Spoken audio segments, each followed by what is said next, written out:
Umetufutia mbali, your handshake umetufutia mbali sana. It's not a handshake. Anyway, we have a guest in the studio. Dr. Brian Mutie is an advocate of the High Court of Kenya and he's a governance commentator. Good morning, Dr. Good morning, Eric. How are you doing? It's been long. Welcome to the hot seat of the Situation Room. Thank you, thank you. Karibu sana. Asante. Now, delegate your powers to CT so that he can give you the day's proverb. This is not delegated power. This is allocated power. Meaning, CT, you are going to be saying the proverbs. Yeah. Absolutely. Yes. Choice is when you are not there, somebody else might say it. Now, a man who doesn't know about war is likely the one who will rush to it. Absolutely. Oh. It's an African proverb. It is a proverb from the country of Somalia. Somalia. A man who does not know about war is most likely to run to it. Yes. Yeah. What's your interpretation of it? Well, I may say that before you make a decision, it's important that you first understand the decision about what you are making that decision about. Yeah, lest you're going to regret. Now, Dr. Mutie, Yeah. it's a PhD in law. PhD in governance. In governance. Masters in law. Masters in law. You understand matters of law very well. Matters of law and matters of governance. Very good. Now let's take what City has just started us off with. Sure. Chapter 1 of the Constitution. We the people. We the people. And we shall exercise our own sovereignty by delegating it to our elected leaders and institutions. Yes. Does that mean power sharing? Well, that does not mean power sharing, City, from where I'm sitting, from the ambit of the law, because that provision can be looked into two ways. First of all, when you say that the law has been delegated or our responsibilities have been delegated to elected leaders, first of all, it means that we can only exercise our rights through those people we have placed in positions such as MCAs, MPs, governors, and also the presidency, and also senators. The flip side of that is that the same provision has also given people the power to exercise their rights, either directly or directly. Now, where directly is where the rubber meets the road. And directly means that some people may interpret that they have the right to, take power by their own hands.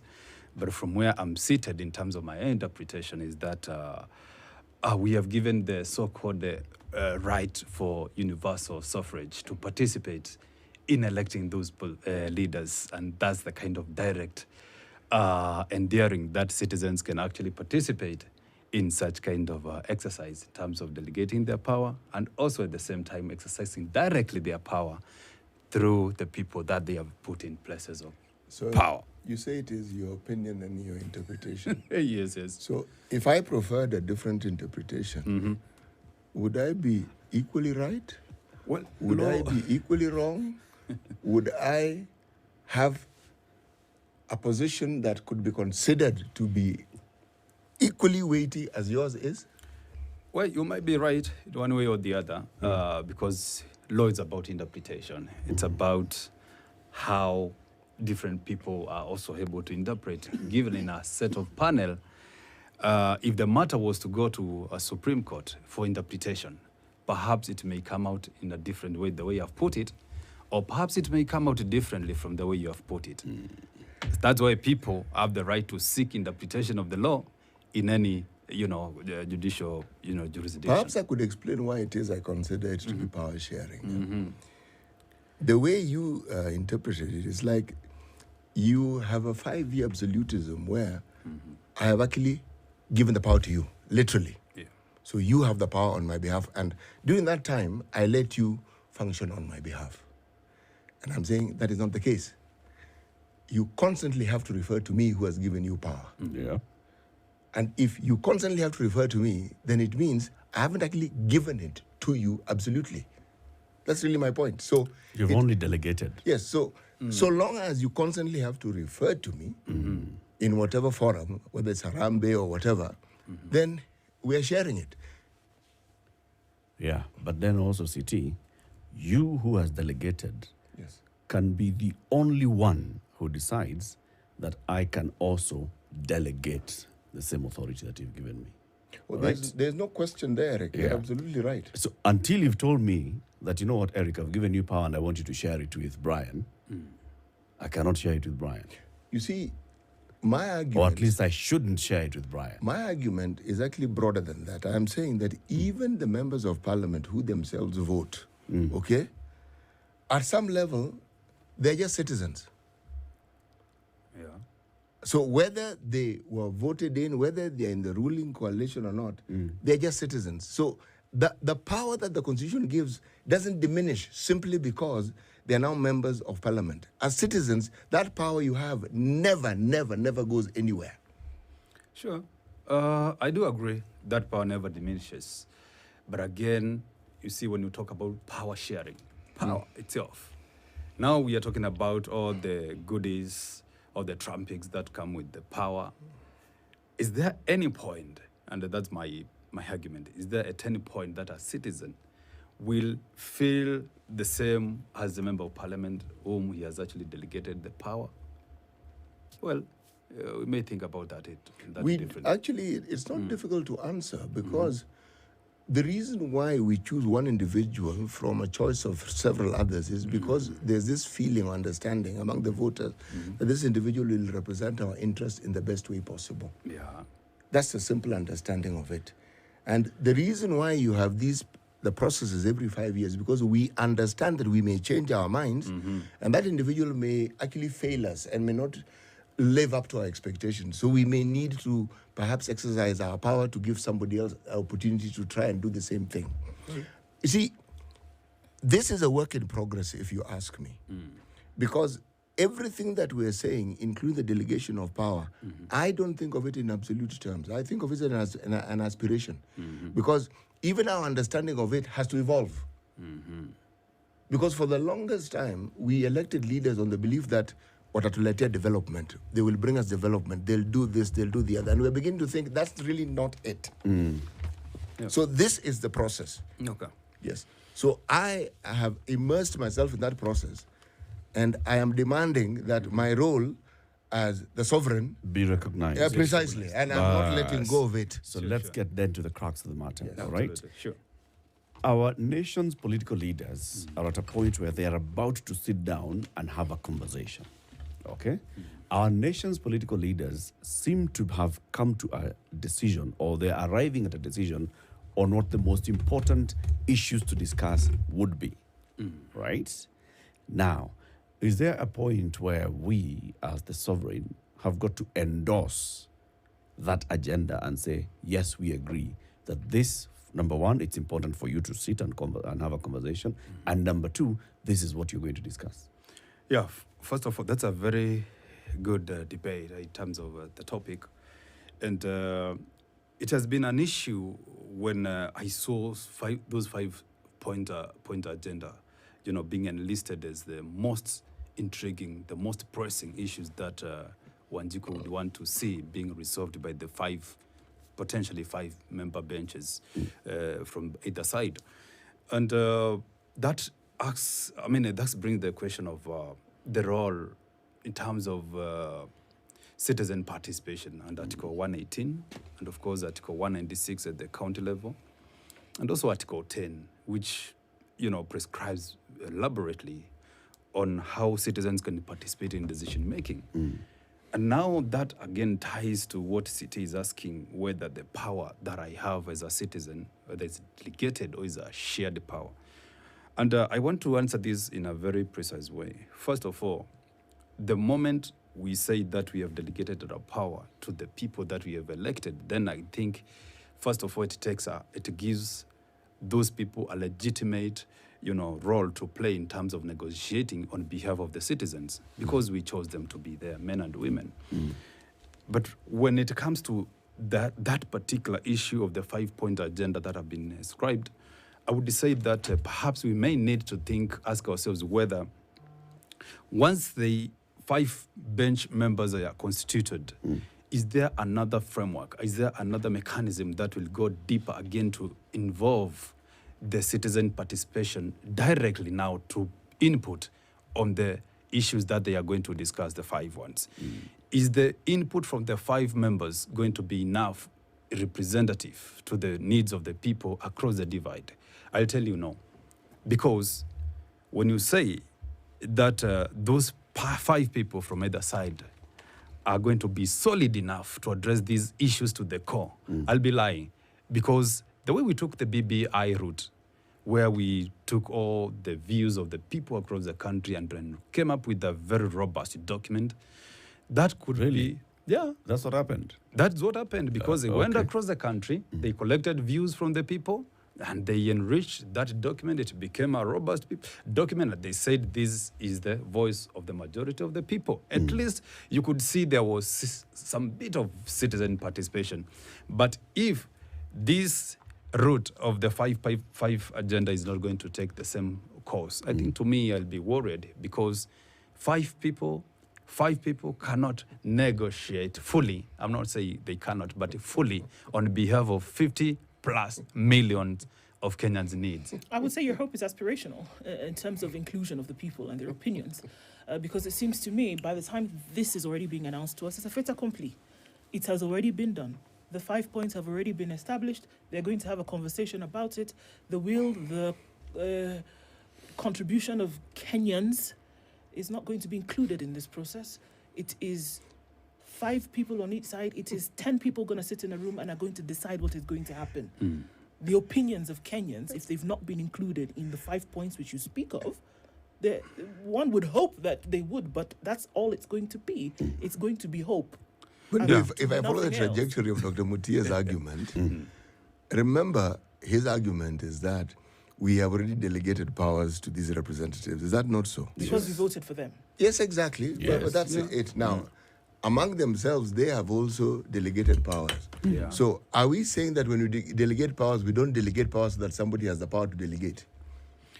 Well, let me just come into that.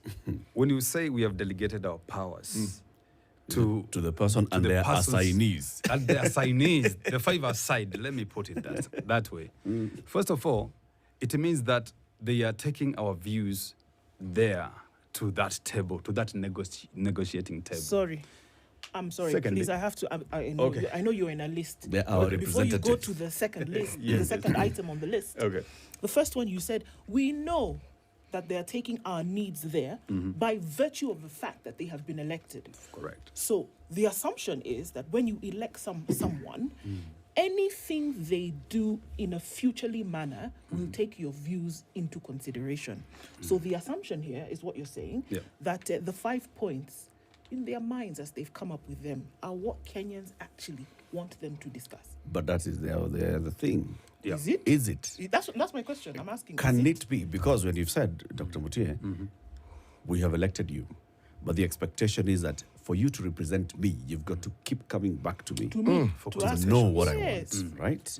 So when you go and sit there at that round table, you should be there representing my views. Exactly. Which, like you've said, just like the BBI, which I am not completely 100% in agreement, the BBI team of Kina Paul Mwangi went around the country, sat in boardrooms, collected views from all Kenyans and consolidated them into a document.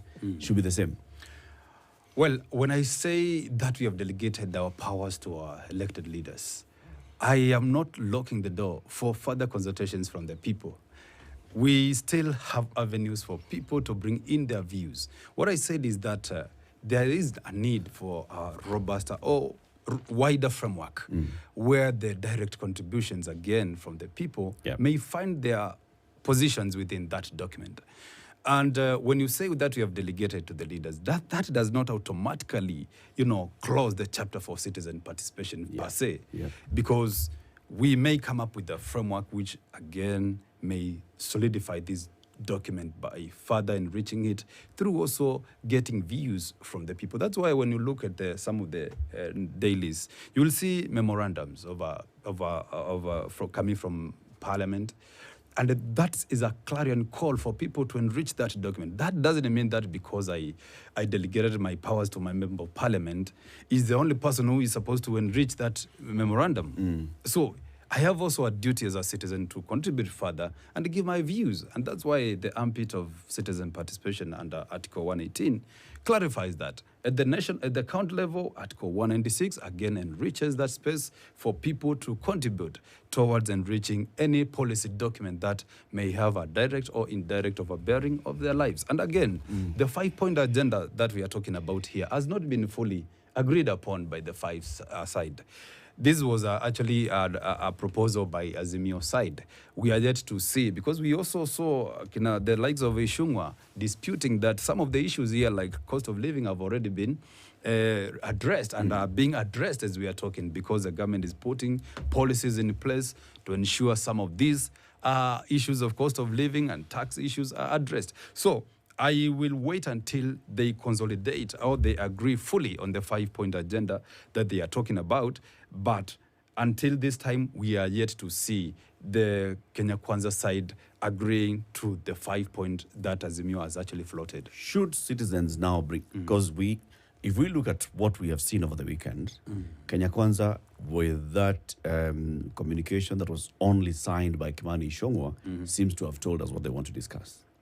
The issue of entrenchment of the office of the official leader of the opposition, entrenchment of the Prime Cabinet Secretary office, and IEBC and the others. That seems to be the Kenya Kwanza agenda. Sure. Because it was disowned by Azimio, who came up with their own agenda and said, we still won't open the server, plus others. So we can see. Now, is there room for citizens in any form or shape to also add their 5 points? Through civic bodies and such, to also say, we as Kongamano, La Mapinduzi, La Mageuzi, as Kenya Tuipendayo, as whatever group, Okoa Uchumi, Okoa Mombasa, this is what we'd like to be considered. First of all, once they agree on the 5-point agenda and they come up with a robust document according to their take, citizens also have a right to participate in this. And I believe... But why are you saying once they agree? Because they have not yet agreed on the 5-point But why do they have agenda. to agree on their points without our input? Okay, what I'm trying to say, because we have already delegated our powers for them to agree, we'll assume that whatever they have come up with is what is representative of the interests of the people. I think that assumption is dangerous. It is dangerous because once this document, and I believe it will find its, a way to Parliament for people to contribute by ways of emails, ways of written memorandum, ways of letters, expressing their views towards this document. Because when you look at some of the ways in which way we did the BBI, there was also that opportunity for people, organizations, CSOs, and members of civil society, individuals, to bring out what they feel. This is my take. This is what I want to be entrenched in this document. This is what I feel will address some of the challenges that I'm facing as a citizen or as a group of citizens. And therefore, to me, if that framework is designed in such a way, that roadmap is created in a way that Wanjiku will also entrench his views into that document, to me, I'll be happier. But without that, I think I'll say that it's a little bit limiting and worrying, in the sense that 5 aside will be taking the views of 50+ million views to that document. If we're going to have a conversation about whatever we want to call it, delegated responsibility, power sharing, agreement, whatever it is going to be. And this is why I keep saying that if you're talking about 5 points, these 5 points have already been arrived at, void of Citizens' input. It has already been demarcated. Now, I'm saying, if truly this one that everybody keeps throwing it about Mora and Wajiko, and it's about the people, you would have asked the people in the beginning, hello guys, are we okay? Then Kenyans can say no, or they can say yes. Now, if they say no, they will now say, these are the things that we are not okay about. As you people squibble inside that room, just to know, the 50, because let's say the 49,900,000, because those of you inside that room are not beyond that. Yeah. The 49 million plus. Okay. These are the issues that they have. And what I'm saying is, this talk that is being had, it's about a few people. People should not be deceived that it is taking into consideration the thoughts and the minds of Kenyans at large. It is not. It is about a few people. They're the ones who are having the conversation in the room. Whatever they decide is going to be the fate of Kenyans tomorrow. The club back from Azimio will be, you see, this issue of the cost of living. We have been going around the country the past 7 months. We have interacted and engaged with the citizens. And the number one pain point for Kenyans, cost of living. Okay? The number two pain point for Kenyans is they voted, they elected their leadership. They are not sure how that election was conducted. So they want to audit the election. We have heard it from the people because we have gone around the country. The number three point is that they elected their leaders and those leaders are being robbed and stolen when they go to parliament. Okay? And we want to make sure that our system is safeguarded so that the people that we elect to go to parliament are not bought with 30 pieces of silver. Those are the issues that the people of Kenya have told us as Azimio, because we've gone around the country. They will tell you that, my friend, but you all know what that means. Let's take a break. Okay. Kenya's biggest conversation is hosting Dr. Brian Tsuma this morning. Dr. Tsuma is an advocate and a governance expert. We are talking about the current political discourse. All right, we are heading closer and closer to some form of political negotiation. What's the role of the citizen in this upcoming negotiation? Bomayangu.go.ke is the government's affordable housing portal. As we talk about everything else, please just go on to bomayangu.go.ke, register and start participating in the affordable housing. Or you can also dial *832#. That's *832#. Back shortly. This is the Situation Room, the only way to start your day. Calling all expectant mothers and new moms in Mombasa, the Standard Group PLC presents the Bump to Baby Expo, the ultimate pregnancy and motherhood event. Join us on August 23rd and 24th at the Kenya Coast National Polytechnic Chandaria Hall, starting 8 a.m. to 6 p.m. as we celebrate the incredible journey of motherhood and give back to the amazing mothers in our lives. Get ready for an unforgettable experience. The Bump to Baby Expo is your one-stop destination for information, resources, and support during pregnancy, childbirth, and motherhood. Discover the latest insights on nutrition, health, childcare, education, and safety.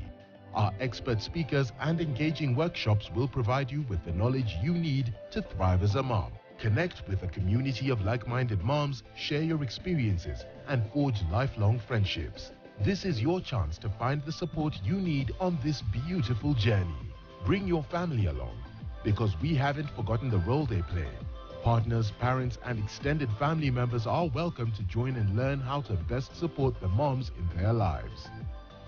We've chosen Mombasa, the heart of vibrant culture and diversity, as the perfect backdrop for this extraordinary event. Don't miss out on this opportunity to celebrate motherhood in a city filled with warmth and beauty. Mark your calendars for August 23rd and 24th. The Bump to Baby Expo at the Chandaria Hall in Mombasa. Call Dorcas on 0794 909 108 or Marlon on 0714 078 838 for more information. See you there.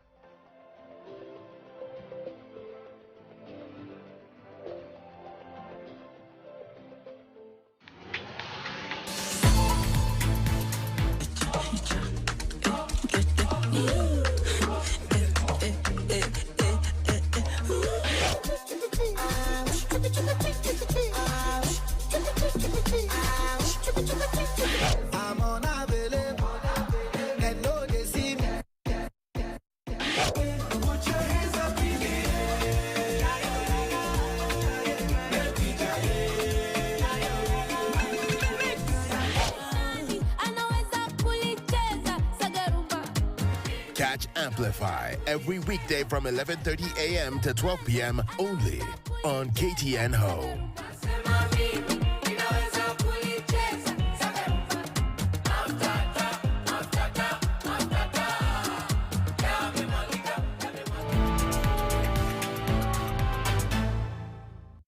4 minutes to 9. Our guest this morning is advocate and governance expert, Dr. Brian Tsuma. We're talking about what the politics that we are seeing, and we're asking ourselves, so what's the role of the citizen in the forthcoming talks, national talks?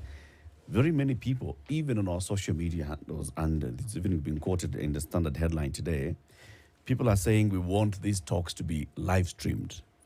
We want to see what's being discussed by everybody, not closed-door conversations. And then you come out and step outside the steps of Harambe House and shake hands. No. We want to see. So this basically is talking about the citizens need to feel involved in this entire journey. Where should this journey start? First of all, citizens have all the right to information under the Constitution, and to follow such kind of proceedings live, to me, I think it's a good idea, although a little bit overambitious, in the sense that this being a high voltage sort of discussion, I would think of the National Accord 2008, which was led by one Kofi Annan, which brought the two sides of PNU and the orange and the bananas by so then into a discussion. And to me, that kind of approach was good. We were not seeing everything live, but at least citizens could be treated to some inserts or some sections which were live broadcasted. And if we can borrow something from that, because the National Accord, that agreement, that negotiation, brokered something that I can say we are reaping the fruits as of today. And if the same model can be adopted, I think we may lose nothing, because there's nothing wrong by exposing also what is happening, by at least bringing citizens to speed to what's happening.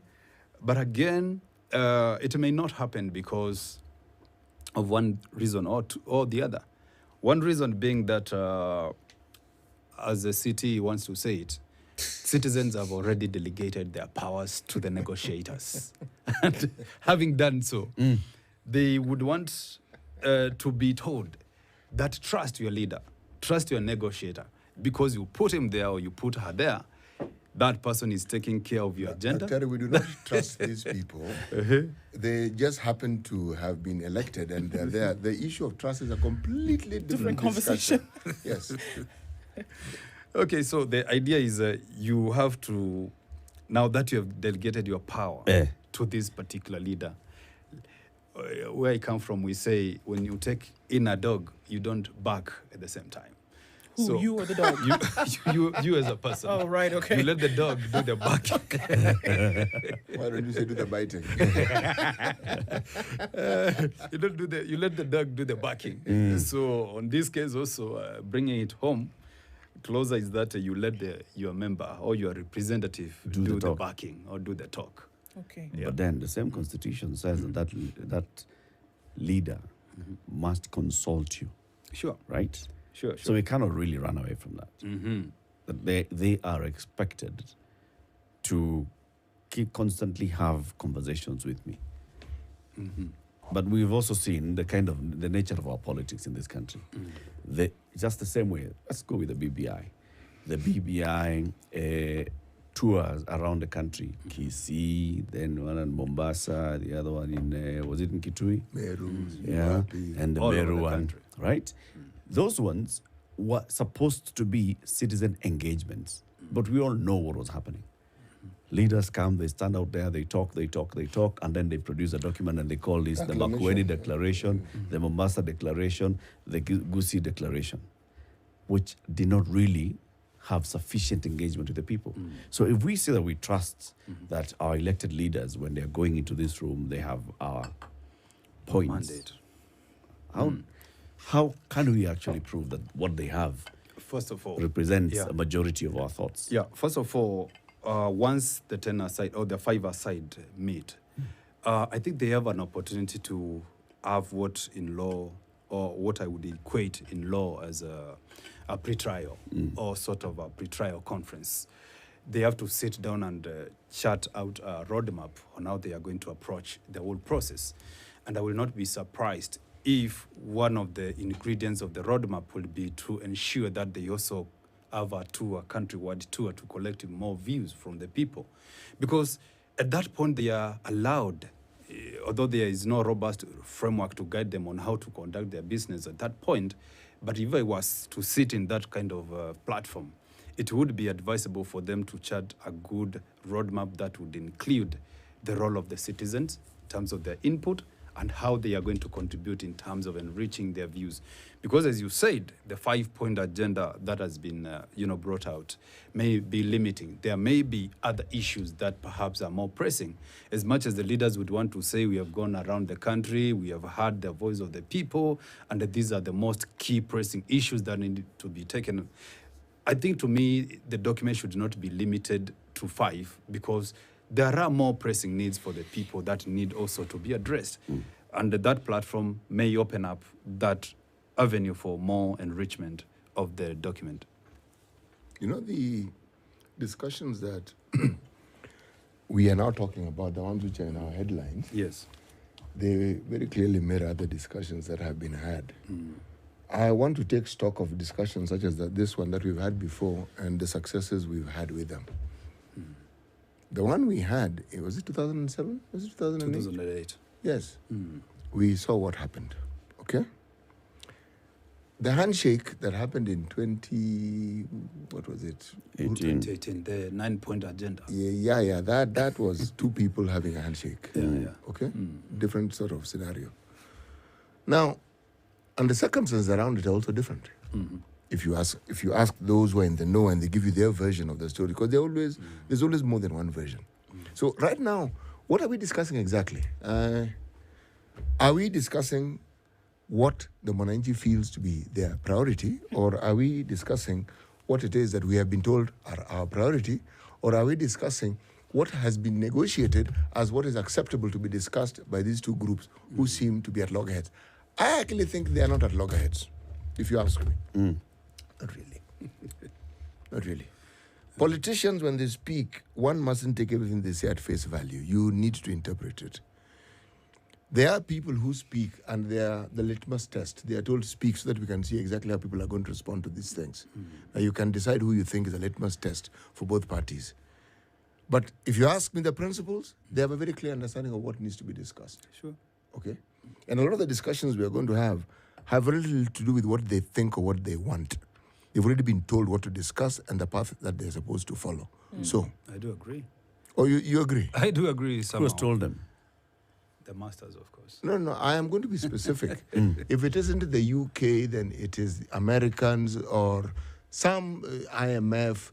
If you're talking about these financial issues in the finance bill, these Bretton Woods organizations are the ones who normally come up with ridiculous demands that they keep making on people to follow. It's a rule book. It's to the letter. That's them.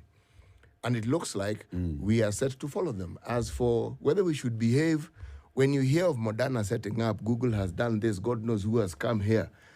Those people come here with conditionality, tell you, Nani, we are bringing these things to your country, but on the understanding. And whether it's the leader of the opposition or whether it's the president, none of them are immune to what they're going to be told. So I personally am going to sit back and watch as we come to some sort of agreement that we will be told is what the Kenyans want. Oh, so That you is- say, you feel Yes. that actually the principals already have an idea what they ought to discuss. Oh, yes. And this is what they've been told, not by their sovereign, but by some external powers. They have been told. Those who are kind will say they've been given guidelines as is, this is the path you need to follow. This thing that you guys keep having, this Kenyan thing of disagreeing about election results back and forth, this is what you're going to... This story of let's have a position of the official opposition, it came out early. We should have taken note of it. We're being told this is the path. But then we got sidetracked by very many other issues that happened in between. But now we are back there. Just listen very carefully to what Azimio is saying and listen very carefully to what Kenya Kwanza are telling you they want to discuss. Just listen very carefully. In there, you will understand exactly the path that is going to, might be followed, will be followed. And you can even predict what the results will be. So do you have anything to do with it as No. the sovereign? We the the sovereign. Sovereign are not involved in this conversation, except for when the framework that you talk about then will be announced to the people. That's when you will see the sovereign. Just to come in and rubber just stamp to rubber stamp it. what and the boss has decided. It will be said that the sovereign, according to the will of the people, we then, having had this conversation and this discussion and these deliberations over time, have done what is in best regard What for are you people interest of the saying? people Are you of people Kenya. saying that we are not an independent republic of No, Kenya? no, can be no, no, no. independent We as are very well. Because you like, independent. very No, we are independent. Are extremely you saying independent. that our constitution chapter 1 is just No, mere no, words? I'm not saying anything of that We sort. the No, no, no. We the people. Exercising Actually, our sovereignty. Eric, Yeah. the sovereign is actually at the heart of this discussion. Let me know how. Because the individuals I speak of, they're not some dark, dreary individuals in some dark corner who represent a demon. No, they're just individuals who have interests. They are cognizant of this person we call the sovereign. They are. And they, more than anybody else, do not want a situation where the sovereign actually exercises his power to the fullest extent. They understand. The fight, the discussion is about not the minds and the vote of the people of this country, but the soul of the people of this country. It is understood. You cannot have a situation where your plans progress peacefully and quietly if the sovereign is not at ease. So the understanding is find a formula that will put the sovereign at His ease. place. At his place. In his place. That At ease. I said at at ease. keeping a sovereign at ease is like, just making sure that the sovereign is tethered to the corner. And has some food And there. some food, yes. Water. You're constantly making sure that the bowl has something. May I ask the two of you to take a deep breath? Breathe in, breathe out. Yes. Do it one more time. Breathe in, breathe out. Now, you're probably right, but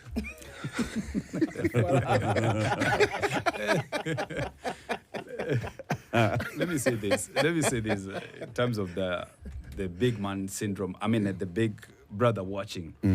And City is insinuating that no. the principles. I'm not insinuating. Saying. I'm actually saying it stating plain. it. You are Yes, saying it. Point blank. It's clear. Yes, black I'm and telling white. you, I'm stating it, yes.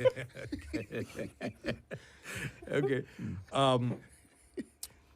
It seems to state that there is a gun on the neck of the principals, and the end result is already known. And, well, first of all, until we iron out the 5-point agenda to the fullest, to concretize them and say, indeed, these are the 5 points that we are going to discuss, is when we can actually start talking about this issue in fullest. One issue that I want to say is that cost of living, which is actually enlisted as a first item, may not find a strong berth or position. Which one? This cost of living story? Cost of living. Because when you listen to the likes of Ichungwa, who is saying that we have already put measures in terms of our governance, administrative issues. To make sure that tax you're living issues. costly. Exactly. To make sure that not living That the costly, cost but the goes cost beyond of your living means. goes down. Well, that may be a bone of contention at that point because they may be adamant, the government side. They may be a little bit adamant that this is a non-negotiating item and therefore need to be replaced perhaps by something else because they're arguing, or the government is arguing, that in our day-to-day administrative duty, we are putting measures in place, tax issues, negotiating with other development partners in terms of how to address the whole set of cost of living. So that may not find a strong berth within the negotiating list of items. And until now, when they agree on the 5, which I'm still waiting now because the sentiments of Ichungwa were very worrying, that's not an issue. So until we find them concretized, and now we are being told these are the 5 issues that have been discussed, then is when we shall now start addressing these issues from our mental thought process. I want to say the conference that I would want to see happening between the two sides when they sit down to work should come up with a good, robust framework and iron out whether the 5 issues really meet the threshold of what people want to see being addressed. And that's where I'm not going to be surprised if the issue of cost of living is going to be knocked out of the agenda item. Now, the issues of IBC, the issues of audit, those are very pertinent issues that, of course, everybody is waiting with bated breath. Are you serious? Yeah, of course. These are thorny issues. These are hot issues, Eric. And I tell you, The issue of in fact, this will be the IBC. toughest. IBC. In fact, in terms of the constitution of the team And the roadmap that they will adopt in terms of coming up with a set of commissioners who will address the issue of IBC in the future. I'm saying this because when you look at the first set of selected panel that had already been put in place, first of all, we have not addressed that one. What is their place? They were 7 in number, if I'm not wrong. And we would want to see, and according to Azimio side, of course, they are representative of the government of the day. There's no representation of the Azimio side. So we are likely to see perhaps the team, first of all, being disbanded either, or the team expanded, first of all, to meet the expectations of the other side. Now, how to come up with the 7, to the other commissioners now, will be now where the biggest challenge is, because some of the protagonists within the two sides are arguing that we need to do an overhaul of the whole electoral system. Have a system which is a little bit different to this one. Some may argue we go the electoral colleges way, which we may define as counties. And wouldn't that then have to require constitutional change? Changing the constitution. Right? No, the structure of the IBC may require some bit of legislation. Yes. That's why the 5-team member may now find their findings or whatever they have come up with, finding its way to Parliament for legislation purposes to go through all the stages that need to do. These for people are not interested in please. touching that electoral system that we have. It works for them. Yeah. Are we going over and above?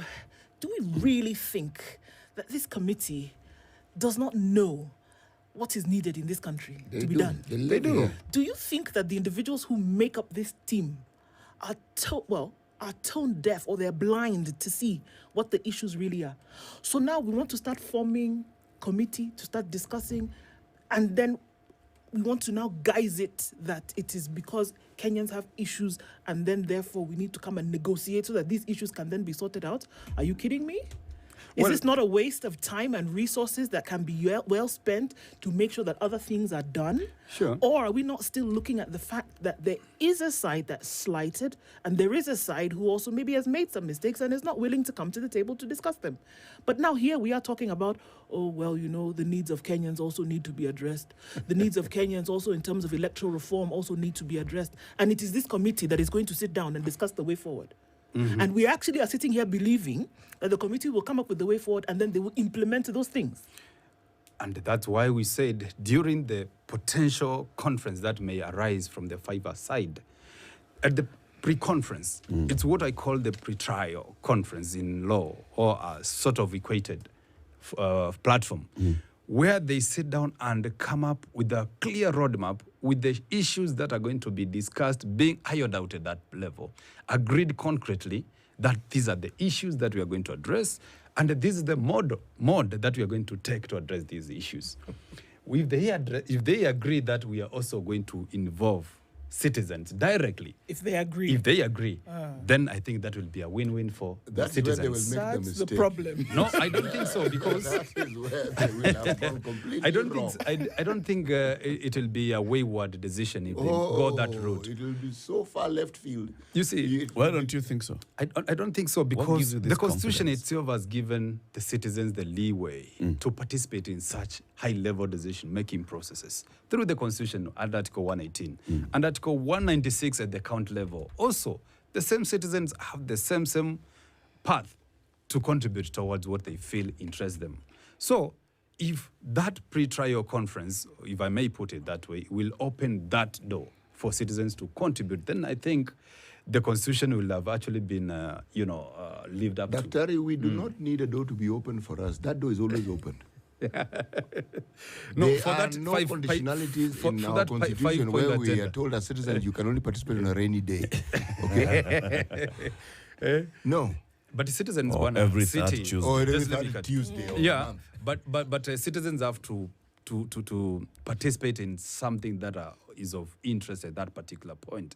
We also participate in on a day-to-day, activities in terms of our governance. That does not lock us out. But on this particular context, Bwana CT is what I'm saying. People's voice need to be heard. If that pre-conference opens that leeway to me, it will be a win-win for the citizens of this country. The issue of the people's voice being heard was perhaps hinted at and then spoken of rather loudly when this committee that we are now speaking about, there was a push to have it expanded beyond Parliament, to have civil societies, religious organizations, and all other people who represent, again, people's interests in the country to be brought in. Eric has been saying this for the very longest time. He said, you know, this thing, we need to have a national conversation. These things we're talking about, where we've gotten to, we've experimented with this constitution long enough. We need to have a national conversation and see, how is this thing working for us? Now, we are saying that this is in lieu of that particular conversation and that it will be adequately representative. It won't be. Well, if you say so. And that issue of Eric said that we need to have a national dialogue, national conversation about the Constitution and its constitutionalism itself. To me, I do agree, because as an international practice everywhere, countries take stock of their constitutions at every 10 years and they see how it has performed, how it has treated them, and how it has addressed some of the challenges that they anticipated. So we adopted this constitution in 2010. Now it's 2023, 3 years down the line. I mean it's 13 years or so. And we have not sat down and iron out some of the small issues that have been teething ever since we started implementing this constitution. And the BBI way, to me, I think had some good insights that could have been borrowed in chanting the way that you are propagating. The BBI was not a bad document altogether, and has always been my position. It has had some good, issues that perhaps could have been borrowed, and that's why the issue of creation of the office of the opposition, it was in the BBI. The president himself has been actually a good champion, has been propagating for this idea that we may need to have a discussion around that issue. The problem, Again, the problem with that whole thing is, as you can see, our political leaders realize and they know that we are due for a conversation.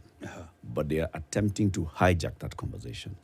They want to call it BBI and try and bring it all and then tell us that we had a conversation.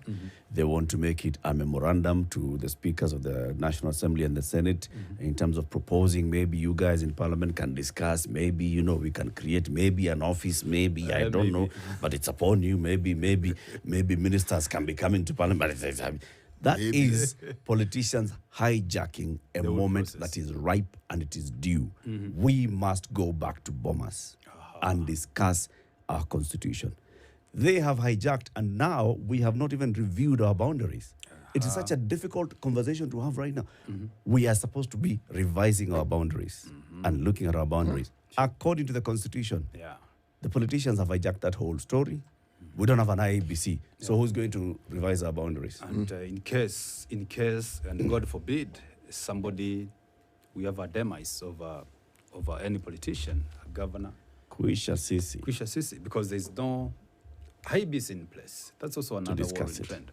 So the Dr. faster they, upgrade, the faster they discuss this issue, the better for the country. The louder we call them out, the sooner they come and realize that we know what they're up to. Absolutely. Thank you very much for joining us. Thank you so much, Eric. Dr. Brian Tsuma is an advocate of the High Court and is also a governance expert. Keep it here for more conversations. Good morning. It's 9 a.m. Spice up your life